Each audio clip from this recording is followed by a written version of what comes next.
Hi. അപ്പൊ movie സജഷനുമായിട്ട് ഞാൻ വീണ്ടും എത്തി. ഇന്ന് പക്ഷെ ഒരു മൂവി അല്ല, ഒരു തീമിൽ വരുന്ന 4 ഇൻട്രസ്റ്റിംഗ് മൂവീസ് ആണ് സജസ്റ്റ് ചെയ്യാന്ന് വിചാരിക്കുന്നത്.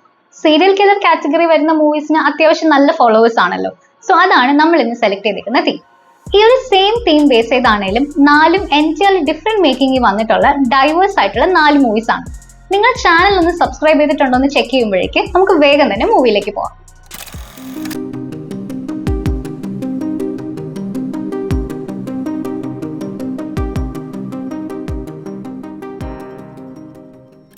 ഓക്കെ, അപ്പൊ first movie Henry Lee Lucas ആളുകളെ പല വെറൈറ്റി രീതിയിൽ അല്ലെങ്കിൽ റാൻഡം ആയിട്ടുള്ള മെത്തേഡ്സിൽ കൊന്നുകൊണ്ടിരുന്ന ഒരാളുടെയും അയാളുടെ ഫ്രണ്ട് അല്ലെ റൂം ഷെയറിംഗ് പാർട്ട്ണർ കൂട്ടുപ്രതി ഒക്കെ ആയ ഓട്ടിസ് ടൂൾ, ഇങ്ങനെ അമേരിക്കൻ ബേസ്ഡ് ആയിട്ടുള്ള 2 പേരുടെ ജീവിതം ബേസ് ചെയ്തിട്ട് ഒരു ട്രൂ സ്റ്റോറി ഇൻസ്പയർഡ് ആയിട്ടുള്ള മൂവിയാണ് ഇത്. മൂവിയുടെ പേര് Henry portrait of a serial killer എന്നാണ്. ഹെൻറിക്ക് ആളുകളെ കൊല്ലുന്ന വലിയ ഇഷ്ടമുള്ള ഒരു കാര്യമാണ്, വളരെ സാറ്റിസ്ഫാക്ഷൻ കിട്ടുന്ന ഒരു ആക്ടിവിറ്റിയാണ്. മാത്രമല്ല പുള്ളി എപ്പോഴും ശ്രദ്ധിക്കുന്ന കാര്യം ഒരാളെ കൊന്ന മെത്തേഡ് ഒരിക്കലും റിപ്പീറ്റ് ചെയ്യാതിരിക്കുക എന്നുള്ളതാണ്. ഓരോ വിക്ടിംസിനെയും തീർക്കുന്ന രീതി ഡിഫറെന്റ് ആയിരിക്കും. ഒരാളെ ഇപ്പോൾ തലക്കടിച്ചു കൊന്നാൽ അത് അവിടെ കഴിഞ്ഞു. അടുത്ത കുറെ പേരുടെ തലക്കടിക്കുന്ന കാര്യം പുള്ളി ചിന്തിക്കത്തേ ഇല്ല. വേറെ ഇഷ്ടം പോലെ വഴികളുണ്ടല്ലോ, വെട്ടിക്കൊല്ലാം, കഴുത്ത് ഞെരിച്ചു കൊല്ലാം, അങ്ങനെ പോകും. ഹെൻറി അയാളുടെ ഫ്രണ്ട് ഓട്ടിസിന്റെ കൂടെയാണ് അപ്പാർട്ട്മെന്റ് ഷെയർ ചെയ്യുന്നത്. ഒരു ദിവസം ഓട്ടിസിന്റെ സിസ്റ്റർ ഇവരോടൊപ്പം താമസിക്കാൻ ആ സിറ്റിയിലേക്ക് വരുന്നതും അവിടെ നിന്ന് അങ്ങോട്ട് ഹെൻറിയുടെ വേറൊരു ഫേസ് കൂടെ നമ്മൾ കാണുന്നതും, അതായത് വളരെ ഫ്രണ്ട്ലി ആയിട്ടുള്ള ഒരു ഗായ് നെക്സ്റ്റ് ഡോർ ഇമേജിലുള്ള ഹെൻറിയെ കാണാൻ പറ്റുന്നതും, മുമ്പ് ഇയാളുടെ ആക്ടിവിറ്റീസ് ഒന്നും അറിയാതിരുന്ന ഓട്ടിസ് ഇപ്പൊ ഇയാളോടൊപ്പം ചേരുന്നതും, ലാസ്റ്റ് ഇതൊക്കെ കൂടെ എവിടെ ചെന്ന് അവസാനിക്കുന്നു എന്നുള്ളതൊക്കെ വളരെ ആൻസൈറ്റി വരുത്തുന്നതും ഇൻട്രസ്റ്റിംഗ് ആയ രീതിയിലാണ് മൂവി പോകുന്നത്. സീരിയൽ കില്ലർ മൂവീസിന്റെ വളരെ റിയലിസ്റ്റിക് ആയിട്ടുള്ള ഒരു സൈക്കോളജിക്കൽ സൈഡ് കൂടി ഡിസ്കസ് ചെയ്യാൻ ശ്രമിക്കുന്ന, അതിൽ സക്സീഡ് ചെയ്യുന്ന ഒരു ഫിലിമാണ് Henry portrait of a serial killer. ഉറപ്പായിട്ട് കാണാൻ ശ്രമിക്കുക, കണ്ടിട്ട് ഒപ്പീനിയൻ പറയാം. അപ്പൊ നമുക്ക് നെക്സ്റ്റ് മൂവിയിലേക്ക് പോകാം. സീരിയൽ കില്ലർ മൂവീസ് കാറ്റഗറീസിലെ one of the defining movies ആയിട്ടുള്ള ഏറ്റവും ഫേമസ് എന്ന് തന്നെ പറയാൻ പറ്റുന്ന സിനിമകളിൽ ഒന്നാണ് ഇനി പറയുന്നത്. ഈ ക്രിസ്ത്യൻ ടീച്ചിങ്സിനൊക്കെ അനുസരിച്ചുള്ള 7 ഡെഡ്ലി സിൻസ് ബേസ് ചെയ്ത ആൾക്കാരെ കൊല്ലുന്ന ഒരു സീരിയൽ കില്ലറിന്റെ ആക്ടിവിറ്റീസിന്റെ കഥ പറയുന്ന 1995 ദ ഗ്രേറ്റ് ഡേവിഡ് ഫിൻച്ചർ ഡയറക്ഷനിൽ പുറത്തു വന്ന 7. ഈ കില്ലറിനെ അന്വേഷിച്ചിട്ടുള്ള 2 ഹോമിസൈഡ് ഡിറ്റക്ടീവ്സിന്റെ ഇൻവെസ്റ്റിഗേഷൻ ജേർണി കൂടി ഡിസ്കസ് ചെയ്യുന്ന ഫിലിമാണിത്. ഡിറ്റക്ടീവ്സ് റോൾ ചെയ്തേക്കുന്നത് നമ്മുടെ എല്ലാവരുടെയും ഫേവറേറ്റ് ആയിട്ടുള്ള മോർഗൻ ഫ്രീമനും ബ്രാഡ് പിറ്റും ആണ്. ഇത്രയും കേൾക്കുമ്പോൾ തന്നെ ഈ ഫിലിം കാണാത്ത ആരെങ്കിലും ഉണ്ട് ഡൗൺലോഡ് ചെയ്യാൻ ഫയൽ തപ്പി പോയിട്ടുണ്ടാവുന്ന ഉറപ്പാണ്. കുറച്ച് ഡാർക്ക് ആൻഡ് ഹോണ്ടിങ് ആയിട്ടൊരു ഫിലിമാണ് 7. വിക്ടിംസ് എല്ലാവരും തന്നെ ഈ 7 ഡെഡ്ലി സിൻസ്, അതായത് sloth, wrath, lust, pride, envy, greed, gluttony, ഇതിൽ അവരുടെ പാപം ഏതാന്ന് വെച്ചാൽ അതിനനുസരിച്ച് ടോർച്ചർ ചെയ്യപ്പെട്ടാണ് മരിക്കുന്നത്. അപ്പൊ വ്യൂവേഴ്സ് ആയിട്ടുള്ള നമ്മളും ഇങ്ങനെ ഓരോ ക്രൈം സീനിലുള്ള ടോർച്ചർ കഴിഞ്ഞിട്ടുള്ള ബോഡീസിന്റെ സീൻസ് കണ്ട് അടുത്തേക്ക് പോകുകയാണ് ചെയ്യുക. മോർഗൻ ഫ്രീമാന്റെ ക്യാരക്ടർ ഒരു സീസൺഡ് ആയിട്ടുള്ള വെൽ എക്സ്പീരിയൻസ്ഡ് ആയിട്ടുള്ള ഓഫീസറാണ്. പുള്ളിയുടെ എഫേർട്സ് എന്ന് പറയുന്നത് ഈ ഒരു കില്ലറിന്റെ മൈൻഡിനോടൊപ്പം ട്രാവൽ ചെയ്ത് കില്ലർ എങ്ങനെയാണ് ചിന്തിക്കുന്നത്, എന്തുകൊണ്ടാണ് എന്നൊക്കെ മനസ്സിലാക്കാൻ നോക്കിയുള്ള സ്റ്റൈലാണ്. അതേസമയം Brad pit comparatively young and agile ആയിട്ടുള്ള ന്യൂ കമ്മർ ആയിട്ടുള്ള ഓഫീസറാണ്. ആൻഡ് പുള്ളി അതിൻ്റെതായിട്ടുള്ള ഒരു ആവേശത്തിലും പ്രസരിപ്പിലും ഒക്കെ ഉള്ള രീതിയിലാണ് മുന്നോട്ട് പോകുന്നത്. ഇൻസിഡൻസ് ഒക്കെ ഒട്ടും തന്നെ കോംപ്രമൈസ് ചെയ്യാതെ ഫിലിമിന്റെ ആ ഒരു ടോൺ ആൻഡ് നേച്ചറിനോട് കംപ്ലീറ്റ്ലി ജസ്റ്റിഫൈ ചെയ്ത് നിൽക്കുന്ന ഒരു മാസ്റ്റർഫുൾ വർക്കാണിത്. സോ നിങ്ങളൊരു സീരിയൽ കില്ലർ മൂവീസിന്റെ ഫാൻ തന്നെ ആവണം എന്നില്ല, അത്യാവശ്യം മനോബലം ഒക്കെ ഉള്ളൊരു മൂവി ലവർ തന്നെ ആണെങ്കിലും മസ്റ്റ് ആയിട്ട് കണ്ടിരിക്കേണ്ട ഒരു മൂവിയാണ് 7. അപ്പൊ നമുക്ക് അടുത്ത മൂവി ഏതാ നോക്കിയാലോ. ഇനി നമ്മൾ നോക്കുന്ന മൂവി ഒരല്പം ഫാന്റസി ടച്ച് കൂടെയുള്ള വളരെ ഡിഫറെന്റ് ആയിട്ടുള്ള പീരിയഡ് സൈക്കോളജിക്കൽ ത്രില്ലറാണ്. ഇതിൽ നമ്മുടെ സീരിയൽ കില്ലർ നമ്മൾ വേറെ ഒരു ഫിലിമിലും കണ്ടിട്ടില്ലാത്ത അത്ര വ്യത്യസ്തനാണ്. കിലോമീറ്റേഴ്സ് അപ്പുറത്ത് നിന്ന് പോലും ഒരു മണം തിരിച്ചറിയാൻ പറ്റുന്ന, സ്വന്തമായിട്ട് ഒരു മണം ഉണ്ട് എന്ന് നമ്മളൊക്കെ വിചാരിക്കുക പോലും ചെയ്യാത്ത ഒബ്ജക്ട്സിന്റെ ഗന്ധം വെവ്വേറെ തിരിച്ചറിയാൻ പറ്റുന്ന അപാരമായിട്ടുള്ള ഒരു ഘ്രാണശക്തിയുമായിട്ട് ജനിച്ച ഒരാളിന്റെ സ്റ്റോറിയാണ് ഇത്. ഒരു ബെസ്റ്റ് സെല്ലിംഗ് നോവലിനെ ബേസ് ചെയ്ത് 2006 ടോം ടൈക്കറിന്റെ ഡയറക്ഷനിൽ പുറത്തിറങ്ങിയ perfume the story of A murderer. നമ്മുടെ കഴിവ് എന്താണെന്ന് മനസ്സിലാക്കി അത് നമ്മൾ പ്രൊഫഷൻ ആക്കണം എന്നാണല്ലോ പൊതുവെ പറയുക.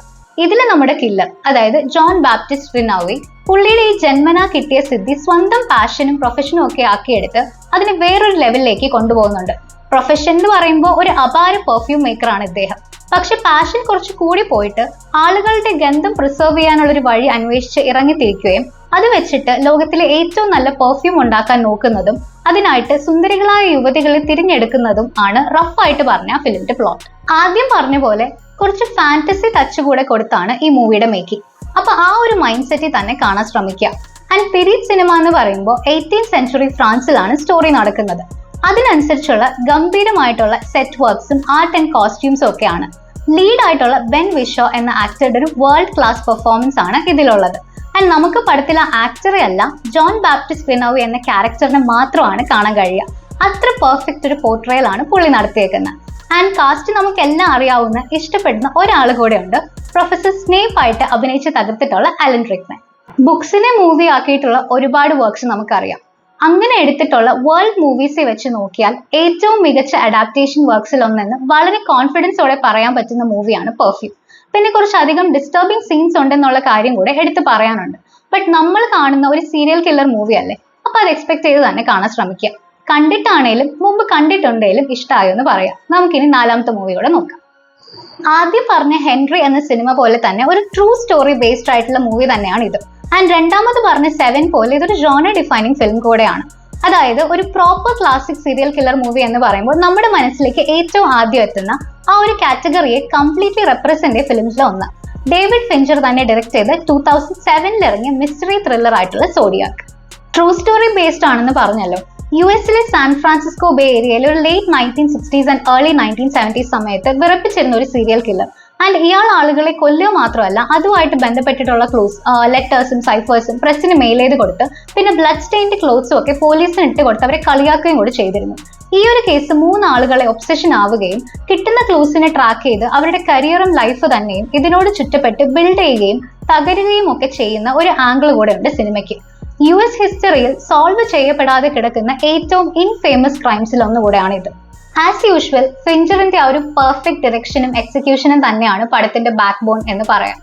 അതേപോലെ ഇതിന്റെ റൈറ്റിംഗ്, ഹിസ്റ്റോറിക്കൽ ആക്യുറസി ഇതൊക്കെയും വളരെ അക്ലൈംഡ് ആയിട്ടുള്ളതാണ്. പിന്നെ ഫുൾ സപ്പോർട്ടിനായിട്ട് നമ്മുടെ ഫേവറേറ്റ് ആക്ടേഴ്സിനെ തന്നെയാണ് കാസ്റ്റ് ചെയ്തിട്ടുള്ളത്. Jake Gyllenhaal, Robert Downey junior, Mark Ruffalo ഇവരൊക്കെയാണ് സോഡിയാക്കിലെ മെയിൻ റോൾസ് ചെയ്തേക്കുന്നത്. ഒരു കാര്യം എടുത്തു പറയാനുള്ളത്, ഈ സെയിം സബ്ജക്ട് ഹാൻഡിൽ ചെയ്യുന്ന മറ്റൊരു മൂവി ഇതിനും 2 വർഷം മുൻപേ ഇതേ പേരിൽ തന്നെ ഇറങ്ങിയിട്ടുണ്ട്. അത് പക്ഷെ അത്ര എഫക്റ്റീവ് അല്ലാത്ത, ഒട്ടും സുഖം തോന്നാത്ത ഒരു പ്രൊഡക്ഷൻ ആണ്. അപ്പൊ കാണാനായിട്ട് മൂവി ഒപ്പിക്കുമ്പോൾ മാറിപ്പോകാതെ പ്രത്യേകം ശ്രദ്ധിക്കണേ. ഇപ്പൊ ഇവിടെ സജസ്റ്റ് ചെയ്തേക്കുന്ന മൂവീസ് 2007 ഡേവിഡ് ഫിഞ്ചർ ഡയറക്ടോറിയൽ ആയിട്ട് വന്നിട്ടുള്ള ഫിലിമാണ്. അപ്പൊ പ്രത്യേകം പറയണ്ടല്ലോ, എന്തായാലും കണ്ടു നോക്കണം, ഇഷ്ടമായോ എന്ന് പറയുകയും വേണം. ഓക്കെ, അപ്പൊ ഒറ്റ വീഡിയോയിൽ 4 ഗംഭീര സിനിമകളാണ് സജസ്റ്റ് ചെയ്തേക്കുന്നത്. ചിലപ്പോൾ നിങ്ങൾ ഇതിൽ ഏതെങ്കിലും കണ്ടിട്ടുണ്ടാവും, 4ഉം കണ്ടിട്ടില്ലായിരിക്കും. 4 മൂവീസും കണ്ടിട്ടുള്ളവരുടെ എണ്ണവും കുറവൊന്നും ആയിരിക്കില്ല. നിങ്ങളുടെ കേസ് ഇതിൽ എന്ത് തന്നെ ആയാലും വീഡിയോ ഇഷ്ടമായെങ്കിൽ തീർച്ചയായിട്ടും ലൈക്ക് ചെയ്യാൻ മറക്കരുത്. ആൻഡ് നിങ്ങളുടെ ഫീഡ്ബാക്ക് കൂടെ ഷെയർ ചെയ്താൽ നമുക്കതൊരു കോൺവെർസേഷനും മൂവി റിലേറ്റഡ് ഡിസ്കഷനും ആവും. സീരിയൽ കില്ലർ മൂവീസ് എന്നുള്ള ഇത്രയും വാസ്റ്റ് ആയ ഒരു കാറ്റഗറി നോക്കുമ്പോൾ പല ലാംഗ്വേജസിലായിട്ട് 4 അല്ല 40 അല്ല 400 കഴിഞ്ഞ മൂവീസ് ഉണ്ടെന്നുള്ള കാര്യം ഉറപ്പാണ്. പറ്റുന്ന പോലെയുള്ള ഇന്റർവെൽസിൽ നമുക്ക് ഈ ലിസ്റ്റ് അപ്ഡേറ്റ് ചെയ്തുകൊണ്ടിരിക്കാം. കൂടാതെ വേറെ ഇൻട്രസ്റ്റിംഗ് ആയിട്ടുള്ള കാറ്റഗറീസിലെയും ജോണേഴ്സിലെയും മൂവീസും ഒക്കെ നമുക്ക് സജഷനിലൂടെ കൊണ്ടുവരാം. നിങ്ങളുടെയും ഫേവറേറ്റ് ആയിട്ടുള്ള മൂവീസ് ഉണ്ടല്ലോ, അതിൽ പലതും ഞങ്ങളും കണ്ടിട്ടുണ്ടാവില്ല. അപ്പൊ നിങ്ങളും തിരിച്ച് ഞങ്ങൾക്ക് ഫിലിം സജസ്റ്റ് ചെയ്താൽ അതും വലിയൊരു ഹെൽപ്പ് ആയിരിക്കും നമ്മുടെ ഈ മൂവി ലവേഴ്സ് കമ്മ്യൂണിറ്റിക്ക്. അപ്പൊ once again thank you so much for watching. അടുത്ത വീഡിയോ ആയിട്ട് എത്രയും വേഗം വരാൻ നോക്കാം. അതുവരയ്ക്കും ബൈ.